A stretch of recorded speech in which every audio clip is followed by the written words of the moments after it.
you need to be true with yourself. In some point, this is gonna end, and I have other things to do. That's the best thing, right? I have other things to do, and but I'm gonna enjoy the last 2 3 years, four. I'm being here in boxing, and then we'll see. Canelo, but they do make weight classes for a reason. Canelo is still very strong. He's a good body puncher, and he's a bigger guy naturally. So that does bring a bit of a risk to the table. Y'all act like, he ain't got no power. If he don't knock out Bud, he's going to lose. What makes you say that? Well, he's been winning by decision without knocking out people. He's had the higher fight IQ than everybody he's fought. Canelo Alvarez has dropped a bombshell by admitting that if he loses to Terence Crawford, it could be the end of his boxing career. He explained that every fighter eventually has to face that reality, and he is already preparing himself for that moment. Canelo made it clear that while he still wants to enjoy his remaining years inside the ring, he is also beginning to look beyond boxing, focusing on spending more time with his family and pursuing other personal goals once his historic journey finally reaches its conclusion. Retirement on anyone or speak about retirement when they're not ready. But has retirement ever crossed your mind? Have you ever thought about that? I always say like 37 is good time to go. It's not because I can't be in the boxing anymore, but sometimes you need to do something else. So I'm being in October I turned 20 years as a professional fighter. So it's meant a lot of years. So, but we'll see. You're the face of boxing, and you've been professional for 20 years. Does the fear of kind of walking away ever weigh on you? Because boxing is so your identity. Yeah. Does the thought of walking away and losing that part of yourself make you want to stay in the game for longer? No, I think boxing give me so much, and you need to be true with yourself. In some point, this is gonna end, and I have other things to do. That's the best thing, right? I have other things to do, but I'm gonna enjoy the last 2 3 years, four. I'm being here in boxing, and then we'll see. Canelo Alvarez has hinted that the showdown with Terence Crawford could potentially be the last chapter of his iconic career. In recent interviews, he has subtly suggested that his time in the sport may be winding down. Considering his long reign at the top, this isn't entirely surprising. Canelo has conquered multiple divisions, collected world titles, and defeated some of the most dangerous names of his era. Now, with whispers of retirement, fans are viewing his clash with Crawford not only as another blockbuster fight, but also as what might become Canelo's final stand in the squared circle of bout. That carries both legacy and closure. Boxing Doctor News, hold on to your gloves. Fight fans, Canelo Alvarez is gearing up for a blockbuster bout against Terence Crawford this September. The undisputed super middleweight champ is making history as the first ever two-time undisputed king at 168. But here's the real knockout. Canelo's hinting at hanging up his gloves soon. He's giving himself just 3 more years in the ring, aiming to retire at 37. Why? Because he wants to leave on his own terms, not when boxing tells him to. And get this, he's not doing it for money or legacy. It's all about the love of the sport. But before he calls it quits, we might see him face off against David Benavidez or even Jake Paul. Who do you think Canelo should fight next? Drop your predictions in the comments. Canelo Alvarez has openly admitted he is considering retirement by the end of the year. He explained that he has already accomplished every goal he set for himself, from becoming a multi-division champion to cementing his place as one of the all-time greats. With his legacy secure, he now wants to shift focus toward family life and personal happiness. This declaration has fueled heavy speculation that, win or lose against Terence Crawford, Canelo may already be preparing to hang up the gloves, making each of his upcoming appearances even more meaningful. Well, it looks like it's the end of an era. Canelo Alvarez spoke about his retirement plans and has confirmed that the end is near and that his time inside the ring is coming to an end relatively soon. Canelo Alvarez said that he is now in the stage wherein he's also thinking a lot about how he wants to focus as well as enjoy the fruits of his labor, not just for himself but for his family as well. The Mexican fighter who made his professional boxing debut at the age of 15 years old and has been professionally fighting for almost 20 years now said the following, and I quote, "From the age of 28 to 29, this is the age where I have felt best. I've always said that at 37 years old is a good age to enjoy what I have done with my family, other things in my career, and that's what I say." But I said I would debut at 18 and I did it at 15. End of quote. During a heated debate, analysts Simon Jordan, Paulie Malignaggi, and Roy Jones Jr. praised Canelo Alvarez as the most dominant fighter in his natural weight division. They highlighted his unmatched power, vast experience, and sheer durability at super middleweight, where he has proven to be nearly untouchable.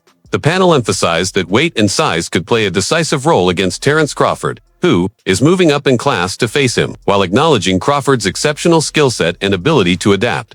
The consensus was that Canelo's physical advantages and battle-tested resume make him a daunting challenge for anyone daring to enter his division. It's interesting because I think that the only dynamic that makes this fight competitive, in my opinion, is the difference in weight class. I think Canelo has been, for a while, a diminishing fighter. Call it age, call it whatever other things you want to call it. But I just think that, the only reason he's even still around at this level is because he's avoided his top contenders in his weight class, so he's been able to still remain champion at that weight class. And now, being champion at that weight class, it has sort of brought up this big opportunity to fight a smaller, excellent world champion in Terence Crawford. So I think when it comes to the levels of boxing, just straight from boxing perspective, I think Crawford is head and shoulders above Canelo. But, they do make weight classes for a reason. Canelo is still very strong. He's a good body puncher, and he's a bigger guy naturally. So that does bring a bit of a risk to the table. I think Crawford can win the fight. I just wonder whether he can get a decision. That's always the question with Canelo, right? Can Canelo get a decision? I mean, can Crawford get a decision over Canelo? Can anybody get a decision over Canelo? We know Bivol did, but Bivol essentially won a 10-2, 11-1 fight, and they barely gave it to him. Yeah, good point. Good point. So that's. Paulie, there's a lot made of, jumping up 2 weight divisions. We saw Sugar Ray Leonard do it against Marvin Hagler, and the greats can actually do that, can't they? And when you see them head to head, actually, Terence Crawford, he's filled out very, very well. And you're right, if it comes down to just weight division, because I think that Terence Crawford is head and shoulders above, as does Simon as well when it comes to boxing IQ and ringcraft. But I go, when you look at it, and we're all talking about the weight division, that could be the factor. I don't see it being a factor. Boxing experts have also pushed back against the narrative that Terence Crawford has the edge over Canelo Alvarez. Many point out that this perception often comes from fans overanalyzing Canelo's lone loss to Floyd Mayweather, a fight that happened when Canelo was young and still developing. Analysts stress that losing to Mayweather isn't a stain on anyone's career. In fact, it was an invaluable learning experience against the greatest defensive boxer in history, who retired undefeated at 52-0. Since that night, Canelo has transformed into a more complete fighter, refining his defense, sharpening his counterpunching, and evolving into one of boxing's most versatile champions. Experts argue that dismissing him because of that defeat is misguided. Instead, it serves as proof of his growth, resilience, and ability to adapt, qualities that make him one of the most dangerous fighters in the sport today. Where the fuck did all of this Bud hype come from? Where every video I'm watching on this internet, everybody is saying that Bud is going to smoke Canelo. Look, I get it. When he was saying, I'm going to stomp a mud hole, when he's like, told Canelo, I'm going to stomp a mud hole in your ass. What? Bud ain't stomping shit. He ain't stomping a mud hole in shit. He may think he's going to do it. It's okay that he thinks that. It's okay that that is his intentions. But everybody online is believing this shit. Like you forgot, like Canelo's a fucking punk. And let me tell you something. Can we be honest here? Canelo was one of the most gangster motherfuckers in boxing, bro. Bro, this is the same Canelo who had a fight and was in negotiation with some motherfucking gangsters that kidnapped his brother at the time. And then went in there and beat the guy with your negotiation ransoms to get your brother released from some motherfucking mobsters. Yeah, see, y'all ain't learned. Like I said, like when Caleb Plant, he's used to smacking people and getting away with it and punking people. You see what happened when he tried to do that shit to Canelo, right? I bet you Bud won't do that to Canelo. You see when he tried to punk Canelo, you saw what Canelo did, right? When he tried to step Canelo and try to walk Canelo backwards. You see who put hands on who? Get the fuck out of here. Y'all act like Canelo's some kind of pussy who's going to get stomped on. And y'all think that y'all forget. Let's play Roy Jones, You Must Have Forgot song. Like, y'all forgetting all the titles that Canelo has won. You're forgetting all the divisions he has moved up on. And motherfucker not being dropped, knocked down by none of these way bigger guys. Timothy Bradley Jr. has faced sharp criticism after boldly predicting that Terence Crawford will not only beat but dominate Canelo Alvarez. Critics argue that Bradley's claim overlooks the obvious physical disparities between the two. Canelo has gone to war with Gennady Golovkin 3 times, proving he can withstand power from one of the hardest punchers in the sport. In contrast, Crawford has never competed at this weight, and stepping into the ring with a naturally bigger, stronger opponent could prove overwhelming. Those disagreeing with Bradley insist that size and experience at higher divisions are crucial factors that cannot be ignored in such a high-stakes matchup. By the way, I'm redoing an apartment, had a move out, and that's why it's so hollow. My voice is so hollow. But here's the reality. Terence Crawford is so... First of all, you're comparing Terence Crawford, dog in the fight, as big as the dog, whatever Mark Twain said, right? To a movie. You're comparing it to landing on the moon. We've never landed on the moon, man. If we've landed... The one thing I know about men, if it feels good, we do it twice. If it feels great, we do it for a lifetime. Right? You got 5 kids, right? I'm going to just leave it there, right, Mr. Bradley? But the reality is, Crawford is too small. Crawford is too arrogant. Crawford doesn't have an intelligent ego. And that's going to be his downfall. Yeah, Crawford's probably going to look better. Canelo's going to go wide the first 4 rounds. Yeah, he going to get hit with a stiff jab every now and again, and people going to get excited. But the reality is, when you go back, because you referenced Golovkin, when you go back and reference Golovkin, right? That was one of the cleanest, hardest shots of that year. And Canelo just brushed it off. And here's the biggest difference between Floyd and he's the most skilled. Floyd feinted for you to throw and miss. Crawford feints to land a punch. So what does that mean, Timothy Bradley? So you're not telling the whole details. When a person feints the punch, that means their feet are planted. So what does that lead to? You got 2 flat-footed fighters standing in front of each other. And once Canelo figures that out, see, what y'all not understanding is Crawford got to land 100 punches. Canelo only got to land 20. The debate gained further momentum when Ray Robinson, the man who once handed Terence Crawford a rare amateur loss, shared his thoughts on the fight. Robinson reminded fans that Crawford, as great as he is, has shown some vulnerability when facing bigger opponents. He cautioned that skill alone may not always be enough against size and strength at the elite level. Meanwhile, rising star Jaron Ennis offered his perspective from Canelo's side, praising the Mexican champion's relentless dedication in training camp. Ennis pointed out that Canelo isn't just relying on his natural size, but his every aspect of his craft to prove he's still at the top of his game. Together, Robinson's warning and Ennis's insight paint a clear picture Canelo is preparing with unmatched focus, making Crawford's challenge not only about skill and strategy, but also about withstanding the willpower of a fighter who refuses to take shortcuts. Much about Lima? What do you think? I don't, but Boots is, I know he's young, but that guy, he trains so hard. I don't care if he's in there with someone that's 100 and 0 or 0 and 100. Like, Boots train extremely hard for each fight that he has. So that's so hard to teach a fighter, that's like Boots and so young and things like that. So, I mean, I don't know much about the guys, but Boots, listen, man, Boots going to train extremely hard and do what he do best and put it on for the city. Yeah. And then there's obviously talk about him fighting Virgil Ortiz in January or February. You like that fight?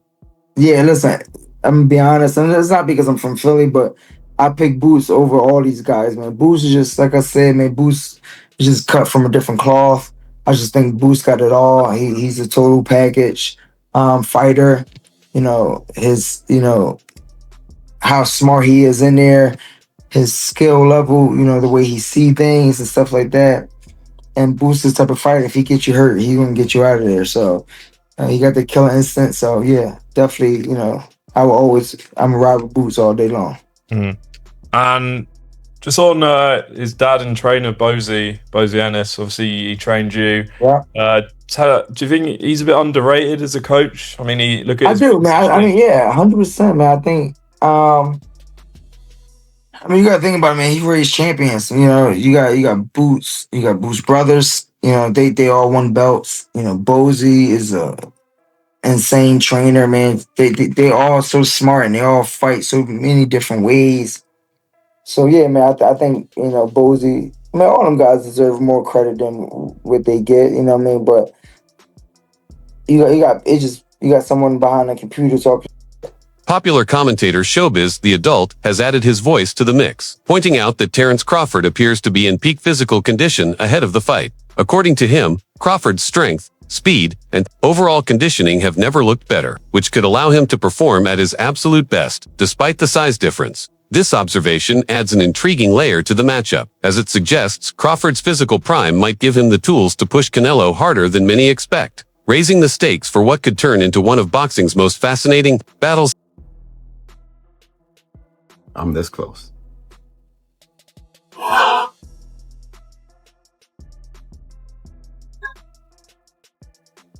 I never seen him in that kind of shape. And what's contributing to that is the fact that he can get in shape without worrying about drastic weight cutting. So this is peak Crawford. And I've been saying this forever. It's the reason why Canelo Alvarez is so effective at 168. You fight better when you are your most healthy. Crawford has never felt so comfortable. He has never felt so good. I'm this damn close. The only thing that's stopping me is every time I switched up at the end, I got it wrong. I did it with Errol Spence. I had Terence Bud Crawford for a damn year. Switched up at the very end during the media workout, got it wrong. I'm still paying for that to this day. I switched up. I cannot believe I switched up at the end. Bivol Canelo. I had Bivol for many years. I said, if they fought, I got Bivol over Canelo. And at the very end, I switched. I said, you know what? Canelo's too great. His resume is better than Bivol. I got Canelo. As both fighters' training camps progress, their contrasting approaches have become clear. Reports indicate that Canelo Alvarez is sticking to his proven formula, refining the tools that have already brought him success at super middleweight. Comfortable in his natural division, he's polishing his strengths while maintaining peak form. On the other hand, Terence Crawford and his team are making calculated adjustments to prepare for the demands of moving up in weight. The challenge for Crawford is not just about skills, but about carrying his speed, sharpness, and timing into a heavier division. These differences highlight the uphill climb Crawford faces, as he must not only neutralize Canelo's natural advantages, but also find a way to turn his own technical brilliance into the deciding factor. The advantage as far as coaching, I think Canelo has got by with his natural talent. You know what I'm saying? I mean, if you look at the William Skull fight, he was talking, I think the Netflix or the Ring, talking about it's very difficult when somebody run. It's your job to watch film and see, how to stop William Skull. And one thing about Canelo Alvarez, he don't like to engage until he traps you on the ropes. That's one thing I did when the film study broke down. He's very lazy. He don't like to jab to get you in position. One thing Canelo like to do is to move forward, move his head off the line to put you in position, to put you on the ropes. And he feel like he gets you on the ropes in the corner, then he may throw a jab or throw a hook. And then when he feel like, you tired of moving, then he'll run combinations. You know what I'm saying? He ain't like, like when you got Canelo in the center of the ring, he ain't really trying to make shit shake, especially in the beginning of the fight. He ain't trying to jab with you. He just really trying to stalk you and, you know, get off and put you in. His whole thing is to put you in position with your back against the ropes. And then, you know, Canelo Alvarez, he wants to attack. That's his game. Then he wants to attack. Share your thoughts in the comments. Subscribe and like this video and stay tuned for more like this.